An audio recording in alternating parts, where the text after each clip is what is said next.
Good day everyone, I am Nicole Ann Maraflor and I will be your next reporter. At this time, we're going to discuss about theories on factors affecting motivation. So before we proceed to our discussion, let's have first our learning outcomes. So at the end of the lesson, the students must be able to, number 1, know the different theories and sources of intrinsic motivation. Number 2, cite the implications of these theories to the facilitation of learning and appreciate different views of how people are motivated. So there is currently no unified theory to explain the origin or elements of intrinsic motivation. It is because the nature of intrinsic motivation is complex because it is deeply rooted in individual psychology, influenced by multitude of factors like personal interests, values, and experiences. So creating a unified theory to explain it would require integrating insights from various disciplines such as psychology, neuroscience, and sociology, which is challenging due to the multifaceted nature of human behavior and motivation. So most explanations combine elements of Bernard Winner's attribution theory, Bandura's work on self-efficacy, Maslow's hierarchy of needs, William Gleiser's choice theory, and other studies relating to goal orientation. Attribution theory by Bernard Winner. So this theory explains that we attribute our successes or failures or other events to several factors. So for example, you attribute your popularity to your popular parents or to your own sterling academic performance. So these attributes differ in three ways: locus, stability, and controllability. That's according to Ormrod 2004. So let's get to know the difference among three ways. So when we say locus, it is a Latin word which means place. It is internal versus external. So it refers to whether the cause of a behavior is internal or external. Internal attributions attribute behavior to personal factors such as abilities, personality traits, or efforts, while external attributions attribute behavior to situational factors like luck or the actions of others. So example of locus is, if your student traces his good grade to his ability and his hard work, he attributes his good grade to internal factors. If your student, however, claims that his good grade is due to the effective teaching of his teacher or to the adequate library facilities, he attributes his good grades to factors external to himself. So when we say stability, stable versus unstable. So stability refers to whether the cause of a behavior is perceived as stable or unstable over time. Stable causes are enduring, such as permanent personality traits, while unstable causes are temporary, like mood or fatigue. So stability in this context refers to the perceived permanence of the cause of a behavior. So if something is stable, it is seen as enduring and consistent over time, like someone's personality traits. So on the other hand, unstable causes are temporary and can change, such as mood swings or fatigue levels. So when we talk about stable versus unstable causes, we're considering how lasting or transient they are in influencing behavior. So example, if you attribute your poor performance to what you have inherited from your parents, then you are attributing the cause of your performance to something stable, something that cannot be changed because it is in your genes. If you attribute it to excessive watching of TV, then you are claiming that your poor eyesight is caused by an unstable factor, something that can change. And last is controllability. When you say controllability, it refers to whether the cause of a behavior is within or beyond the individual's control. Controllable versus uncontrollable. So if something is controllable, it means that the individual has some influence or ability to change it. If it's uncontrollable, it is perceived as beyond the individual's ability to influence. For example, your student claims his poor academic performance due to his teacher's ineffective teaching strategy. He attributes his poor performance to a factor beyond his control. If, however, your student admits that his poor academic performance is due to his poor study habits and low motivation, he attributes the event to factors which are very much within his control. So how does attribution affect motivation? So if your student attributes his or her success or failure to something within him or her, and therefore is within his or her control, or to something unstable and therefore can be changed, she or he is more likely to be motivated. Yes, no, this is very true. So for example, labi na karon nanduol na ang finals, so motivate di kang magtuon ka para makapasar ka sa finals, labi na kung atong midterm is nabagsak ka tungod kay wa ka nagtuon. So if however your student traces his or her success to something outside him or her and therefore beyond his or her control, she or he is likely to be less motivated, which is also true. Labi na napit timing ani kung ganahan magtuon tungod kay wa ko kasabot sa topic tungod kay ang maestra pod is usab niya natarong og explain.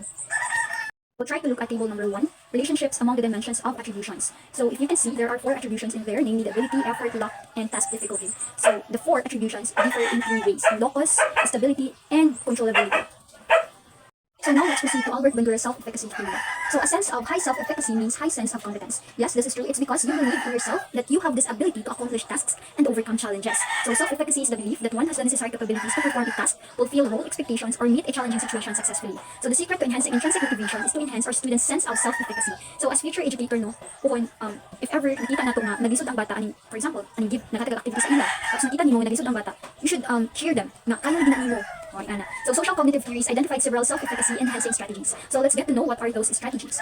So number 1 is, as a future educator, we need to make sure that our students master the basic skills. So mastery of the basic skills like reading, writing, arithmetic will enable the child to take higher level activities. So imagine how miserable it is for a student who has not mastered the basic skills and able to perform higher level learning tasks that require display and use of basic skills. Your student will feel he is a failure in his school life. So yes, no, this is very true. As a future educator, dapat tugnuan din nato ang bata sa pagbasa, pagsulat, or even sa pag-solve ng simple mathematics. It's because it would be so hard for them to take higher level activities if they don't know those basic skills. And there's a tendency na mabuli sila sa ilang mga classmates. Hindi siya kasabay sa ilaha.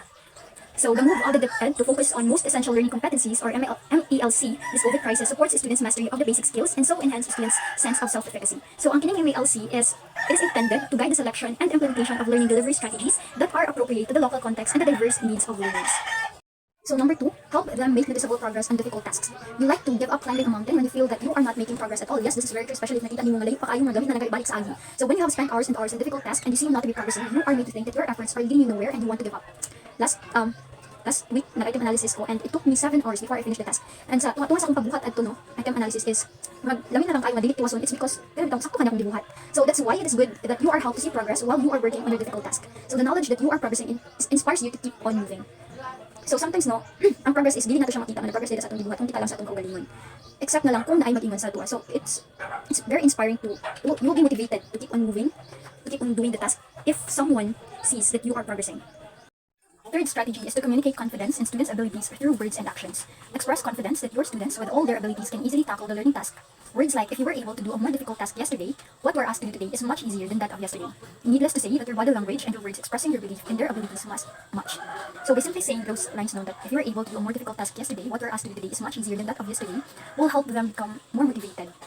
Fourth strategy, expose them to successful peers. Being with successful peers, your students will inhale success and get energized to succeed as well. Success is infectious in the same way that failure is also contagious. That's according to Armored 2004. So this is very true, no? Based on my own experience, when I'm surrounded with competitive classmates, competitive po kong apil. But if I'm surrounded gani with kanang mga classmates na sugot lang, pres nga grado, murag matakdan ko nila, like kung di sila maghimo project, sugot na ko kung hindi ko kahimot kay wala pa po because sila naghimo, sunod na lang sa ko. Other recommendations from motivation theorists are: number 1, provide competence promoting feedback. Communicate to your students that they can do the job, that they have the ability to succeed. So by simply doing it will help them build confidence, their skills, ultimately motivating them to continue learning and improving. Number 2, promote mastery on challenging tasks. Don't give your students extremely difficult nor extremely easy tasks. If the task you give is extremely easy, they do not get challenged and you do not draw the best from them. If it is extremely difficult, they get frustrated. Then it is best to strike the golden mean between two extremes. A challenging task is one that encourages your students to stretch themselves to their limits. So as a future educator now, we need to design tasks that are neither too easy nor too difficult for our students to answer. So this is based on Levi Vygotsky's zone of proximal development, which suggests that learning is most effective when students are challenged to a level just beyond their abilities. Number 3, promote self-comparison rather than comparison with others. Desiderata says, if you compare yourself to others, you will become vain and bitter, for always there will be greater and lesser persons than yourself. After encouraging your students to set their personal goals, ask them to evaluate their progress and their own goals.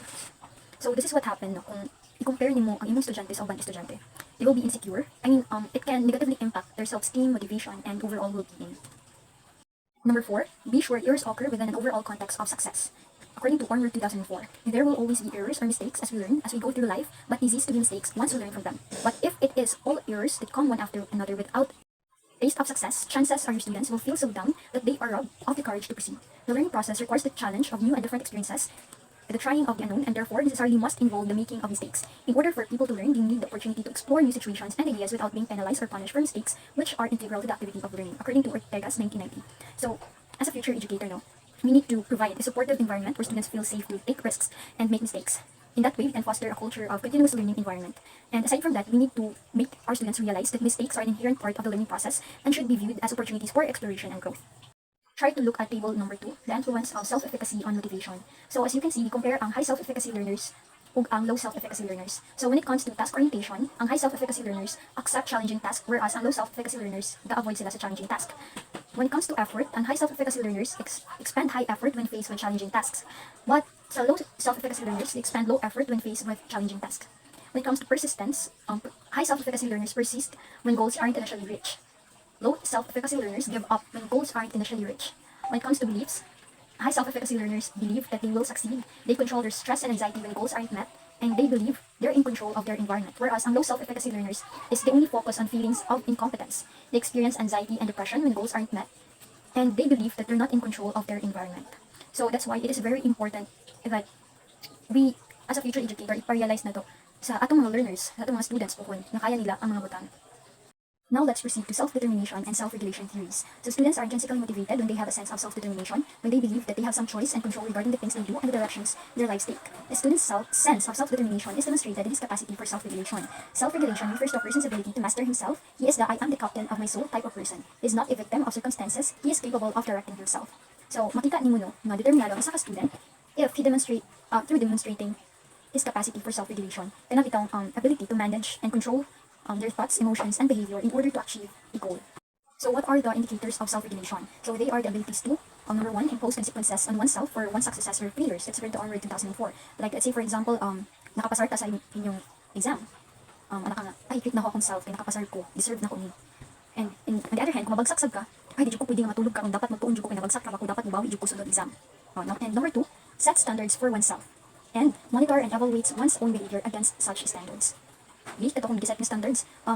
Nasunod ba na ako? Ano. So how does self-regulation relate to motivation? So a student who is capable of self-regulation is more likely to be more intrinsically motivated because he sets his goals and standards, he monitors his progress, and evaluates his own performance. So it says here no, na ang estudyante who is capable of self-regulation is more likely to be motivated. It is because pinagdaw, nakabalo siya. Unsay rason, di nga nung nabagsak man ko. Unsay day ko to. Rason nung nabagsak ko. Ay, utong kiwa ko na to. So next time, dapat di na ko magsalkon magtuon man ko atong subject kung mabagsak sunod. So a student is capable of self-regulation is not only capable of regulating his behavior, but he's also capable of regulating his own learning. That is according to Ormer 2004 gihapon. So he also cites the following processes involved in self-regulated learning.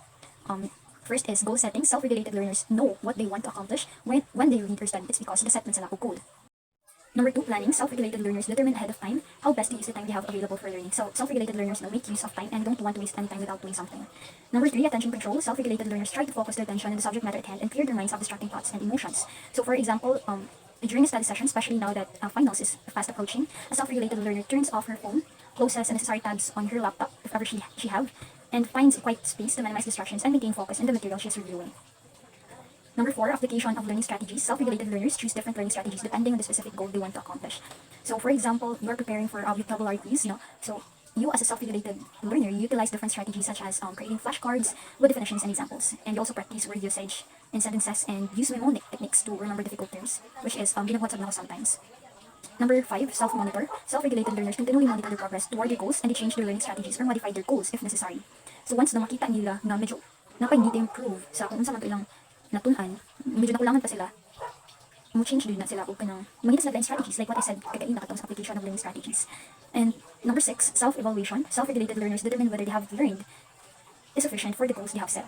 So let's say for example, after you complete your writing assignment, you as a self-regulated learner reviews your work to evaluate the clarity of your arguments. So the coherence of your ideas and the effectiveness of your supporting evidence. To reflect on your areas for improvement and consider revisions to enhance the quality of your writing if necessary.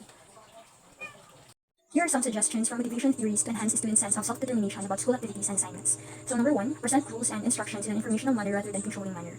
So by presenting rules and instructions in an informational manner, educators can create an environment where students feel valued, respected, and empowered to make informed decisions. But if you as a teacher present rules and instructions to your class in a controlling manner, there's a tendency na di nun kasunod sa mga students. Number 2, provide opportunities for students to make choices. A particular lesson objective can be reached by the use of varied strategies. Students will be more likely to be intrinsically motivated to attain the objective when they are given freedom to choose how to attain it, of course within the set parameters. Example, you allow your students to choose their manner of group work presentation to the class after the activity. So, by allowing students to showcase what they want to happen within the set parameters, of course, this does not only enhances engagement and motivation, but also promotes critical thinking and self-expression. Number 3, evaluate student performance in a non-controlling fashion. Communicate evaluation results to inform your students of their progress without passing judgment or some sort, but to make them see that they are strong in some points but not so in other terms or items. So the practice of self-evaluation, especially the use of scoring rubrics, will be of great help. Says renowned author, consultant, and speaker Alfie Kohn, rewards for learning undermines intrinsic motivation. So as a future educator, we need to evaluate student performance in a non-controlling fashion. By providing them feedback and assessment results that focus on growth, on progress, and self-reflection rather than judgment or external rewards. So in that way, it supports their intrinsic motivation and fosters a positive and supportive learning environment where they're encouraged to take ownership of their learning and strive for continuous environment. So regarding sa quote, Alfie Kohn, so in when students are motivated by external rewards such as grades or prizes, they may become more focused on the reward rather than the learning process itself. So this can detract from their intrinsic motivation and diminish their engagement and enjoyment of learning. Now let's proceed to choice theory written by Bob Solio, 2007. So when you say choice theory, it is a biological theory that suggests that we are born with specific needs that we are genetically instructed to satisfy. All of our behavior represent our best attempt at any moment to satisfy our basic needs or genetic instructions. In addition to the physical need for survival, we have 4 basic psychological needs that must be satisfied to be emotionally healthy. So number 1 is belonging or connecting. Number 2, power or competence. Number 3, freedom. Number 4, fun. So let's get to know what are the meaning of those 4. Number 1, the need for belonging or connecting motivates us to develop relationships and cooperate with others. Without the need for belonging and cooperating, we would only strive to be independent. So as a future educator, we need to create a sense of community in the classroom and make every student feel that he or she belongs to that classroom community. He or she will more likely love to go to school. If we make use of cooperative learning, we strengthen the spirit of cooperation and collaboration and reduce, if not eliminate, the spirit of cutthroat competition. So in a non-threatening atmosphere, students are more likely to perform. Number 2, the need for power is more than just a drive to dominate. Power is gained through competence, achievement, and mastery. Our genetic instructions to achieve, master new skills, and to be recognized for our accomplishments. So to satisfy our students' need for power, let's help them acquire it by making them achieve, by making them master their lessons, and end up very competent. So as a result of their competence and excellent achievement, they get recognized and experience genuine power. And aside from that, let's also teach them that the source of authentic power is competence, not bullying and other responsible behaviors. So this way, they will learn the true road to real power. Number 3, freedom. So as humans, we are also motivated to be free, to choose. Having choices is part of what it means to be human, and this is one reason our species has been able to evolve, adapt, and thrive. So to motivate our students for learning, let's give them ample freedom to choose within parameters that are safe and responsible, developmentally appropriate, and supportive of learning, for that is the ultimate purpose of freedom, to help our students learn and grow into the responsible persons they are called to be. When our students are made to feel that they have a lot of free choices, they are driven to satisfy this need for freedom. So on the other hand, when our students perceive themselves to be so suffocated by our impositions and limits, they are most likely to behave in ways, even irresponsible ways, to get them the freedom they believe is not satisfying. Number 4, fun. Each time we learn something new, we are having fun. Another universal human behavior. It is our playfulness and our sense of discovery that allow us to learn as much as we do. So if our students' need for fun is satisfied, they are most likely to learn much. So a joyless classroom does not motivate students to perform. Let's have fun while we teach, because without our knowing, our students are learning and mastering what we are teaching while we are having fun. So now let's proceed to Abraham Maslow's hierarchy of needs. So according to human psychologist Abraham Maslow, our actions are motivated in order to achieve certain needs. This hierarchy suggests that people are motivated to fulfill basic needs before moving to another, more advanced needs. People need to satisfy their most important needs first, and then when they achieve this, they can move on to the next important need. Maslow first introduces a theory of hierarchy in his 1943 paper, A Theory of Human Motivation, and his subsequent book, Motivation and Personality. So according to Maslow, a human cannot proceed to the next level of the pyramid if dili niya ma-satisfy first ang pinaka-importante ng mga needs, which is ang food, air, water, and shelter.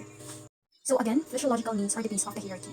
These needs are the biological component for human survival. According to Maslow's hierarchy of needs, physiological needs are factored into internal motivation. According to Maslow's theory, humans are compelled to satisfy physiological needs first to pursue higher levels of intrinsic satisfaction. To advance higher level needs in Maslow's hierarchy, physiological needs must be met first. This means that if a person is struggling to meet their physiological needs, they are unwilling to seek safety, belonging, esteem, and self-actualization on their own. Magbisog mo guys sila satisfy sa food lang apart, sa air, sa water, sa sleep, how much more pakaanin sa kanang advanced level na sa hierarchy. So the second level needs are the bodily safety and economic security. These include things that make humans feel safe. Order, predictability, and having a sense of control may contribute to this. Safety can come from the actions of an individual or from their family or community. Depending on the person, it might include living or working in a safe environment, having a stable and sufficient source of income, feeling protected from crime or abuse, and being in good physical health with no serious illness. So love and belonging is the third stage of Maslow's hierarchy of needs. These include the feeling of being connected to others, belonging to a group, and having a secure relationships. So mamit lang siyang need if you'll make friends, you will give and receive affection, emotional intimacy, and if you feel accepted by your loved ones. So at the fourth level in Maslow's hierarchy is the need for appreciation and respect, which is the self-esteem. At this level, it becomes increasingly important to gain the respect and appreciation of others. People have a need to accomplish things and have their efforts recognized. People need to sense that they are valued by others and feel that they are making a contribution to the world. Participation in professional activities, academic accomplishments, athletic or team participation, and personal hobbies can all play a role in fulfilling these team needs. So in this world, you can only gain respect from others if you accomplish things. So that is why ang kining self-esteem is nasa sa fourth stage sa Maslow's hierarchy of needs. Kaya medyo lisod-lisod mo siya. Kung hindi ka ma-recognize if wala kayo nabuhat na butang.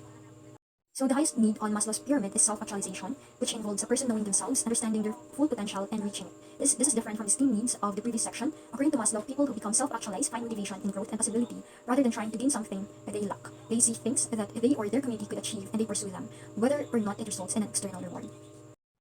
So Maslow's hierarchy of needs means as a future educator, we cannot teach students with a hungry stomach. We cannot teach students when they feel afraid and insecure. While it is not our obligation to feed them, but working with parents, the school nurse, and all other can address the problem of students' hunger, lack of sleep, and the like. Our students also need for love and belonging. Is satisfied in a class where they feel they belong and are accepted regardless of their academic standing in class, or economic status, or even ethnic background. So their need for self-esteem is satisfied when we help them succeed, recognize their effort and contribution no matter how insignificant, and praise their achievement. So doing so actually propels them to self-actualization. That is why ang self-actualization is siya na sa pinaka-top sa pyramid. Now let's proceed to goal theory. So learning goals versus performance goals. The goals we set for ourselves affect our level of motivation, which is true, no? It's because if high pod ang imong set na goal para sa imong kaugalingon, then nag-need po na siya og more motivation para ma-reach mo na siya nga goal. So there are several types of goals in relation to learning. We can speak of learning goals and performance goals. How do they differ? So a learning goal is a desire to acquire additional knowledge or master new skills, while a performance goal is a desire to look good and receive favorable judgments from others, or else look bad and receive unfavorable judgment. So a learning goal is intended for personal growth, whereas ang kining performance goal is nakabase siya sa external. So try to look at table number 3, comparison of mastery focus and performance focus classrooms. So I have a question. If you were to choose between learning goals, mastery focus and performance focus, which would you choose? So kung akong pagdanon, mas supili ko sa mastery focus. It's because if you notice, performance focus is you're comparing yourself to others na mas better ko kaysa sa uban. It's because I have these high grades and success comes with minimum effort. So it sounds like hamhupay ka compared sa mastery focus. So self-determined goals, personally relevant and self-determined goals enhance students' motivation. When lesson objectives are relevant to the life of the students, they will turn out to be more motivated to learn. When the lesson objectives are owned by the students because they find them relevant to their life, most likely they become highly motivated for learning. This departs from decontextualized teaching that happens when all we do is deposit information into the minds of our students, students memorize, and we withdraw what we thought every periodic examination. So, yes, no, this is very true, that when lesson objectives are relevant to the students' lives, they are more likely to be engaged and motivated to learn. So, it's because the students can connect the objectives to their personal experiences, interests, or future goals. So when students perceive the lesson objective as meaningful and applicable to their own lives, they take ownership of their learning and are more likely to be intrinsically motivated to succeed. In contrast, the contextualized teaching approach occurs when lesson content is disconnected from the students' lives and experiences. This can lead to disengagement, boredom, and the lack of motivation to learn. It's because dili man gyud ka connect si student sa imong lesson. So in the scenario, no, students may simply memorize information to pass the exam without fully understanding or internalizing the material. So goal setting is a motivational tool. Goal setting is effective when the following major elements are present: goal acceptance, specificity, challenge, performance monitoring, and performance feedback. Thus, it is necessary that our students accept and own our lesson objectives, and that our lesson objectives must be smart and challenging. It is important to monitor our students' learning. However, simply monitoring results is not enough. We have to give our students feedback about their performance. So, effective goal setting now involves ensuring that students accept and own the objectives, setting smart and challenging goals, monitoring students' progress, and providing them with timely and constructive feedback. So by incorporating these elements into goal setting practices, educators can foster motivation, engagement, and success among their students. So that would be all. Thank you so much for listening. I hope you learned something from our lesson today.